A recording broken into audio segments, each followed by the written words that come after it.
सराइकिस्तान democratic party के chairman Rana Faraz नून सराइकिस्तान सूबे के लिए सरगर्म। कराची आमद पर मुख्तलिफ सियासी और मजहबी शख्सियात से मुलाकात का सिलसिला जारी। गुज़श्ता रोज PSP के सरबराह मुस्तफा कमाल से मुल्की और सियासी और तहरीकी सूरत हाल पर बातचीत हुई।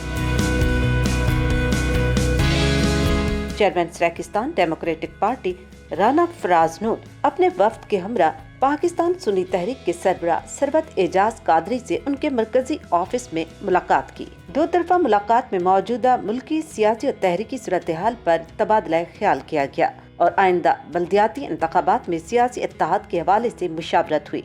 मुलाकात में सीनियर रहनुमा सराइकिस्तान डेमोक्रेटिक पार्टी अजमल मिसन, सदर सिंध सईद खान खोसा, नायब सदर सिंध इसाक खान खोसा, जनरल सेक्रेटरी सिंध आकिब जावेद खोखर, सूबाई सदर वसीफ यूथ विंग मियां इरफान सियाल, इंफॉर्मेशन सेक्रेटरी सिंध अयाज सईद मल्हा, सदर कराची डिवीजन अकबर खान रिंद, कामरान बलोच और दीगर शामिल थे।